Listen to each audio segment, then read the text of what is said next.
আবারও আমি খাট্টা মিঠা কুলের আচার নিয়ে হাজির হলাম বন্ধুরা, দারুণ স্বাদের। গুড মর্নিং, জানিতে সুপ্রভাত বন্ধুরা। সকাল সকালে আবার একটা দারুণ রেসিপির ভিডিও নিয়ে হাজির হয়ে গেছি। এটা কি বলো তো, কুল। সরস্বতী পূজা চলে গেছে আর কুলটা নিয়েছে না অনেকদিন ফ্রিজে ছিল। মেয়েটার পরীক্ষা চলছে তাই একে বাগাতে পারছিলাম না। আজকের ভাবলাম যে একে করতে হবে, যে পরিষ্কার করে বেছে নিয়েছি। এবারে এটাকে ধুয়ে জাস্ট একটুখানি যে ফাটিয়ে দেবো, দিয়ে হালকা জাস্ট একটু জল ঝরানোর জন্য রোদে ফেলে দিয়ে তারপরে বাকি আচারটা তৈরি করবো। আর এখনকার শীতকালে এই খাট্টা মিঠা কুলের আচার খেতে কার না ভালো লাগে। সব মেয়ে ছেলে সবারই এখন টক জিনিসটা খুব পছন্দ করে। মেলাতে যাও, যেখানে যাও, কুলের আচারটা খুব ভালো। একদম বাজারের মতন কুলের আচার বানাবো। চলো এটাকে পরিষ্কার করে ধুয়ে রোদে দিয়ে দিই। কুলটাকে রোদে দিয়েছিলাম হালকা, এই যে তুলে নিয়ে আসলাম। এবারে মশলা বানানোর জন্য একটা তাওয়া বসিয়ে দিয়েছি, লঙ্কা দিয়েছি, তেজপাতা দিয়েছি, একটু দারচিনি, এই যে ধনে, জিরা, পানমৌরি দিয়েছি। এখানে গোলমরিচ তোমরা দিতে পারো, সেটাও ভালো স্বাদ আসে। এই যে আমি তাওয়াটার মধ্যে দিয়ে দিলাম, দিয়ে একটু জাস্ট ফাটাফাটি আওয়াজ হবে, ফুটফাট, তখনই গ্যাসটাকে বন্ধ করে দেবো। আর আমি আরও টেস্টের জন্য অল্প একটু পাঁচ ফোড়ন দিলাম। পাঁচ ফোড়ন ভাজা না, সেন্টটা কিন্তু অসাধারণ লাগে। এই যে দিয়ে একটু নাড়াচাড়া করে নেবো। গ্যাসটাকে সিম করে রাখবো যাতে পুড়ে না যায়। আগে একটু লঙ্কাটাকে আমি গরম করে নিয়েছি, তাহলে না লঙ্কাটা গুঁড়ো করতে বেশ ভালো হয়। আর এই ভাজা মশলার স্বাদ তো দ্বিগুণ। আচারের যেমন টেস্টি লাগে, এই ভাজা মশলা যদি আবার রেডি করে কৌটাতে রেখে দিতে পারো না, নিরামিষ তরকারিতে কিন্তু সেই স্বাদ লাগবে। আর কুলের আচারে আমার মেয়ে যেই দিন বানাবো সেই দুদিন মতন থাকে। 1 বছর রাখার মতন আমার ক্ষমতা হয় না, 10 দিনও থাকে না কুলের আচার। এত টক খেতে ভালোবাসে।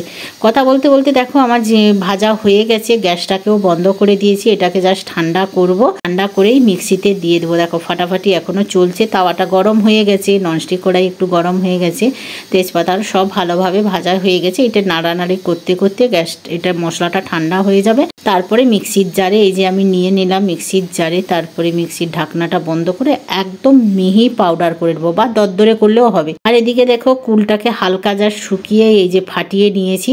ফাটিয়ে দিলে কি হয় না, কুলের ভিতরে যে গুড়ের রসটা ঢুকবে, তাতে বেশ ভালো টেস্টি হবে এবং নরমও হয়ে যাবে। আমি তো বললাম না যে আমাদের কুলের আচার করো, এইটা লুকিয়ে রেখেছিলাম বলে এতদিন আছে, না হলে আমার বড় মেয়ের চোখের পাল্লায় পড়লে সব শেষ। কত যে খেয়ে নিয়েছে, সরস্বতী পুজো পর্যন্ত আটকিয়ে রেখেছিলাম যে সরস্বতী পুজো যাক, তারপরে যে কতবার খাওয়া হয়ে গেছে। আর মেয়েটার একটু পরীক্ষা বলে বানাতে দেরি হলো। আর এই যে আমি গুড় নিয়েছি, আজকের গুড় দিয়ে বানাবো। আর এই যে পাউডারটা দেখো একদম দারুণ করে পাউডার নিয়েছি।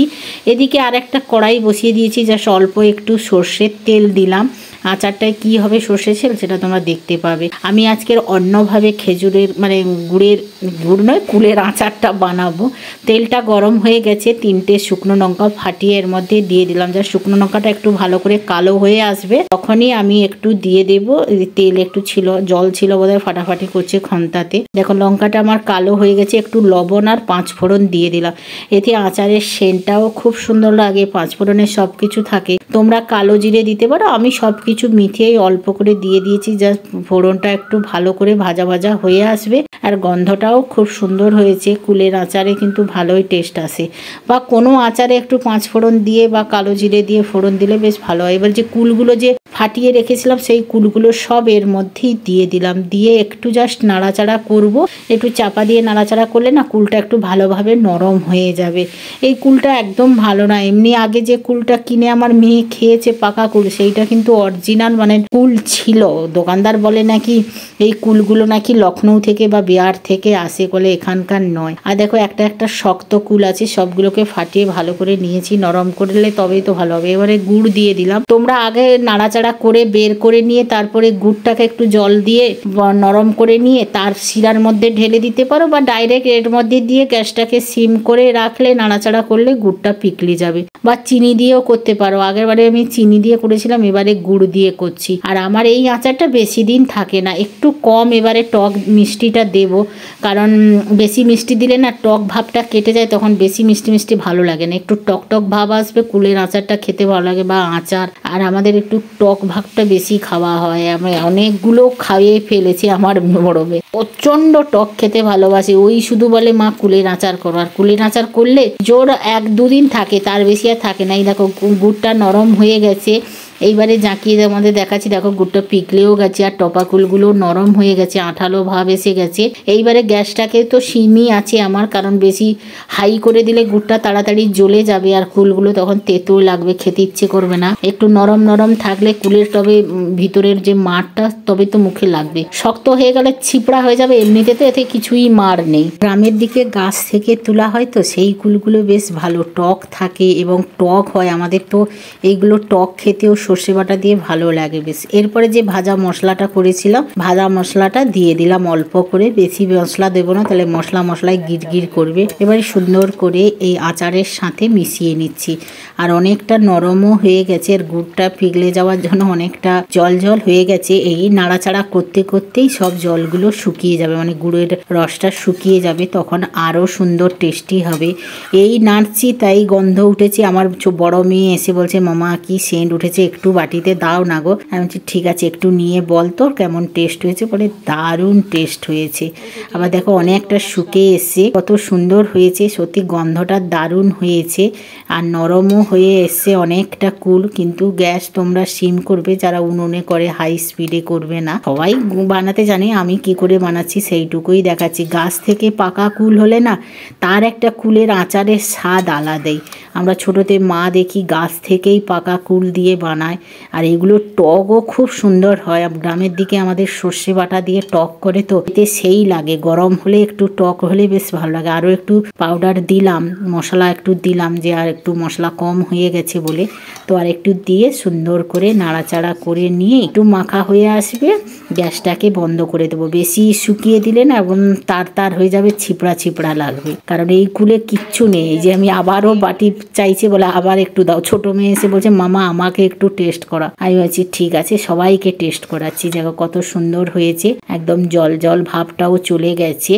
এরপরে এই নাড়াচাড়া করতে করতে গুড়ের রসটা আরও একটু মাখা মাখা হয়ে যাবে। বেশি মাখা করবই না, তখন একদম শুকনো শুকনো হয়ে যাবে। এবার দেখো কত সুন্দর হয়েছে, তোমাদের নাড়াচাড়া করে দেখাচ্ছি যে আজকের আমার ফাইনালের কিন্তু টপা কুলের আচারটা, খাট্টা মিঠা আচার আমার রেসিপি একদম রেডি হয়ে গেছে, পুরো বাজারের মতন। ঠান্ডা হয়ে বয়ামে ঢেলে দেবো। কুলের আচার মেলাতে কিনতে গেলে 100 নেয় 50 টাকা, তাহলে বাড়িতে বানিয়ে নিলে দারুণ হবে। ঠান্ডা হয়ে গেছে, আমি একটা কাচের বয়ামে করে কুলের আচারগুলো নিচ্ছি। তোমরাও চেষ্টা করবে কাচের বয়ামে রাখতে। তারপরে দুদিন একটু হালকা রোদে বসিয়ে দিলেই কিন্তু একদম বাজারের মতন কুলের আচার রেডি। আর কত সুন্দর হয়েছে দেখেছো, দারুণ হয়েছে। বাজারে কিনতে গেলে কত দাম দিয়ে কিনতে হয়, তোলো বাড়িতে একটু কিনে নিয়ে এসে যদি কষ্ট করে বানানো যায়, অনেক দিন ধরে শান্তিতে খাওয়া যাবে।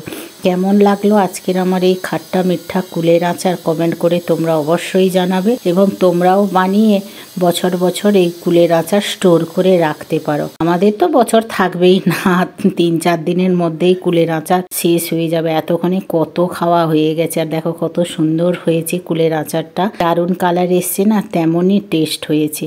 এই আমি ঢোকাচ্ছি, তাতেই আমার মেয়ে যেটা পড়ে যাচ্ছে, আমার মেয়ে ফট করে মুখে ঢেলে দিচ্ছে। আর কত সুন্দর হয়েছে দেখো, 1 বয়াম হয়ে গেছে, আরও এখনো 2 বয়াম হবে। সবার জন্য ভাগ করে করে রেখে দেবো, বলছে বেশিটা হলে আমার জন্যই থাকবে। তোমরাও এইভাবে বানিয়ে সবাইকে খাওয়াও আর নিজে খাও, কুলের আচারের আনন্দ উপভোগটা নাও। আর আমারটা কেমন হলো কমেন্ট করে অবশ্যই তোমরা জানাবে। আর কার দরকার সেটাও আমাকে কমেন্ট করে জানাবে। প্রত্যেকের বাড়ি বাড়ি কিন্তু আমি দিয়ে আসবো। কেমন লাগলো?